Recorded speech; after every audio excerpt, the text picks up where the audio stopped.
అందరికీ నమస్కారం. ఈరోజు డే 196 కుంద్రంగిరి వినాయక స్వామి గురించి చూడబోతున్నాం ఈరోజు వీడియోలో. ఈ ఆలయం చరిత్ర ప్రకారం 1000 ఏళ్ల క్రితం నిర్మించబడినట్లు చెబుతారు. చాలా కాలంగా ఇక్కడ గణపతి స్వయంగా ఒక శిల రూపంలో తానుగా ప్రత్యక్షమయ్యాడని భక్తులకు నమ్ముతారు. ఈ ఆలయం చోళుల కాలం తర్వాత నాయకుల పాలనలో అభివృద్ధి చెంది భక్తుల ఆరాధనకు ప్రధాన క్షేత్రంగా మారింది. చెరువుల మధ్య ఉన్న కొండపై ఈ గణపతి ఉన్నాడు.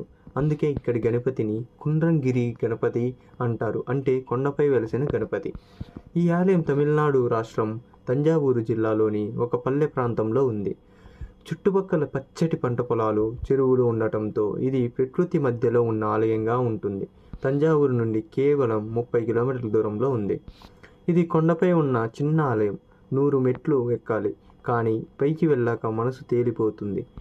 ఇది గణపతి ఇక్కడ శిలారూపంలో స్వయంభువుగా కనిపిస్తాడు. ముఖంలో అనునయ భావం, అభయహస్తం ఉంటాయి.